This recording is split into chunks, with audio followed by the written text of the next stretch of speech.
Shalom, back with part 4. Let's continue here. All right? Because they receive not the love of the truth. All right? That they might be saved. All right? All right. So, therefore rejoice ye heavens, and ye that dwell in them. All right? Again, Psalms 91. All right? And 1, and as well as, I think around the 3rd verse there. All right? And as well as Psalms 65 and 4, all right? You're dwelling in the courts of the Most High, all right? So, woe, which means destruction to the inhabitants of the earth and the sea for the devil. And again, we've already proven to you who the devil is, all right? It's talking about man, it's talking about Esau.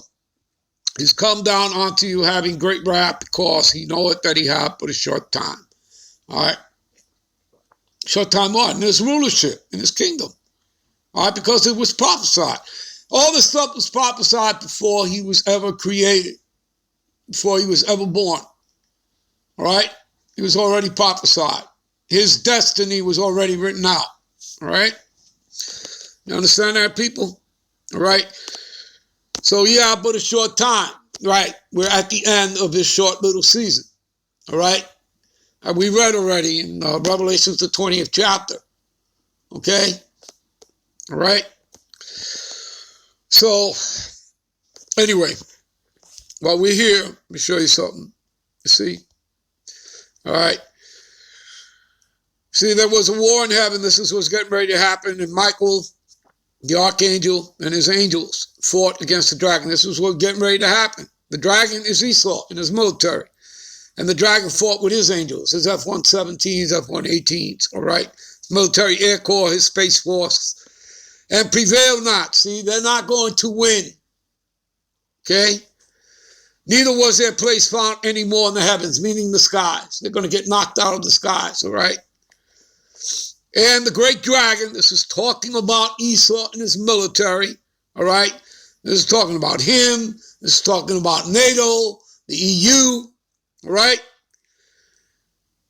The great dragon was cast out, that old serpent called the devil and Satan, which deceiveth the whole world. Yeah? That's his job. That's what he was created to do, to deceive. You understand that? And he's been doing that since he came back into the power seat, which was given unto him by the Most High. You read that all throughout the scriptures. You can read it in Revelations, the 13th chapter. All right? Okay? Job 9:24, the earth is given into the hands of the wicked. You understand? All right? All right. So deceived the whole world. He was cast out into the earth, and his angels were cast out with him. There you go, people. All right. So anyway, let's get on with this. All right. What we want to do here. All right. Let's get into this. Revelations 3 and 10. All right. Elder Apostle Tahar went over this the other day. All right. We're going to go a little further into it. He got into the word patience. All right. So because thou hast kept the word of my patience, we're going to do more than that. We're going to go into the word temptation, and we're going to go into the word try, because those two words basically say the same thing. It's talking about that this is all a test. And to test for what? To test Israel, all right? To see, okay, what you're made of, okay? This is part of, as the Lord explained, taking you through the fire. You're going to be tried as gold is tried. Okay? Every one of us. All right? To see what you're made of. So we're going to give you insight into that. Now you already know that a lot of people have already failed this test by taking, that serpent juice. You understand? All right? All right. And those same ones will wind up taking the charagma, right? Because thou hast kept the word of my patience, all right? I will also, see that I, That's Yahushua. I will also keep thee from the hour of temptation. What is that hour of temptation? Well, the ultimate temptation is what? To take the charagma. All right? You know, the serpent juice is just a precursor to it. Right? So, which shall come upon, you see, the whole world, right? That's oikomeni, the whole world, to try them that dwell upon the earth. See, to try them, all right? And temptation and the word try are both talking about this being a test, to test your fealty, your loyalty, all right, your faith, okay? And remember, all right, Hebrews 10:38, the just shall live by faith. So when we read, and going back, and we read Thessalonians 2:10, and with all deceivableness and unrighteousness in them that perish, because they receive not the love of the truth, that they might be saved.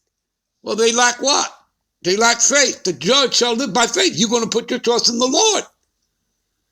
Okay? You don't see the elect walking around with masks on their faces. You don't see them walking around with fear. You're not supposed to fear Esau. You're supposed to fear the Lord. All right? All right, so let's get into this here. All right? All right, quickly we'll just go over what the heart did, patience here. All right? He went into it. What does patience mean? To be steadfast, constancy, endurance. You got to endure to the end. He who overcometh and keepeth my works until the end, you know, he that overcometh and endure to the end, to him will I give power over the nation. Consistency. You got to be consistent. You got to be diligent. Okay? Never taking your hand off the plow, because if you do that, you are not fit for the kingdom. Okay? All right? You go back into the world, you walk away from this, you're not fit for the kingdom. All right? So steadfastness, okay? You got to be what? You got to be rooted, grounded in these scriptures. All right? See, in the New Testament characteristic of a man who is not swerved, right? In other words, again, you know, they're not going to be defiled by other philosophies, theologies. You understand that, people? Like Christianity, like Islam, okay, like Kemet, okay? Do you understand, people? All right? The elect are not going to be defiled, all right? And by the rudiments of the world, by Esau, Edom, by men, period. You understand that? All right?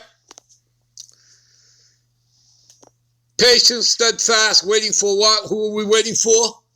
We're hastening to the coming day of the Lord, you know, that we read about in 2 Peter, starting around the 2 Peter 3:10, all right, and read on down, all right, to like the 14th verse. All right. So patient, enduring, sustaining, preservance. You see, you got to preserve yourself. You got to endure. You got to sustain. To be a good soldier. Endure in being a good soldier. All right.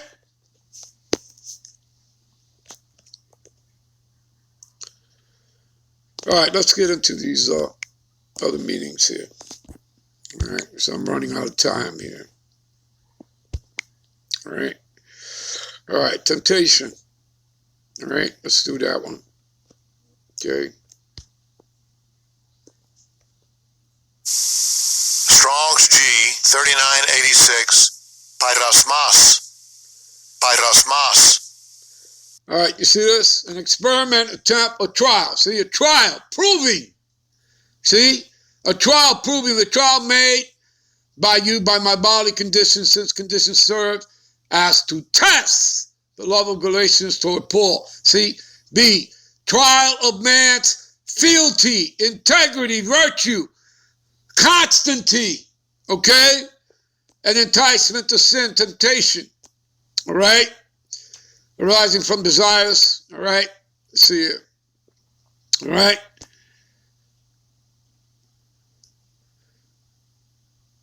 Let's see here. Condition of things or mental state by which we are enticed to sin or to lapse from faith and holiness. See that? So you have to hold on to it.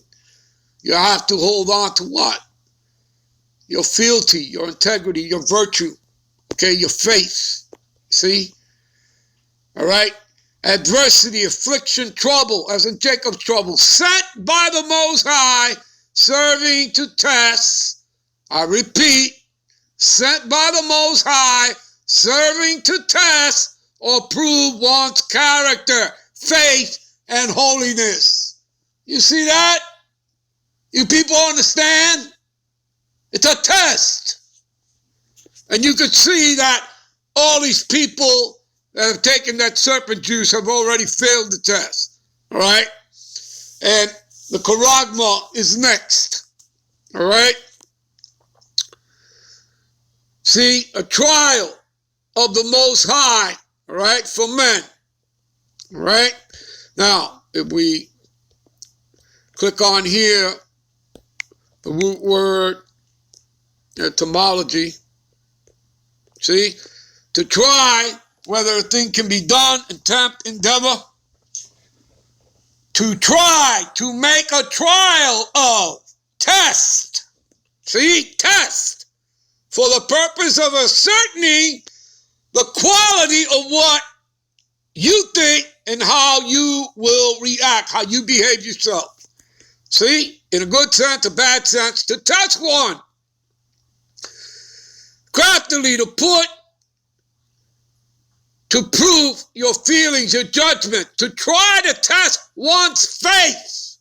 I repeat, to try to test one's faith, virtue, character, by enticement to sin, to see if you're going to take the carrot, the charagma.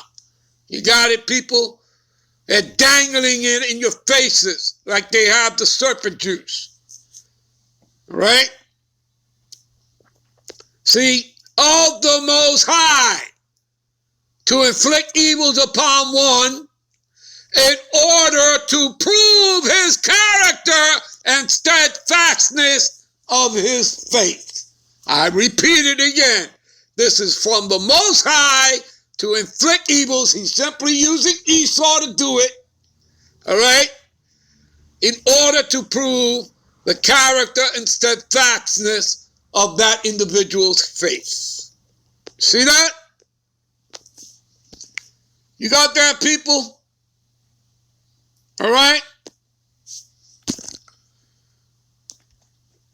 And the word try pretty much means the same thing. All right? You'll pretty much read the same thing. See? To try. All right? See? To try, see?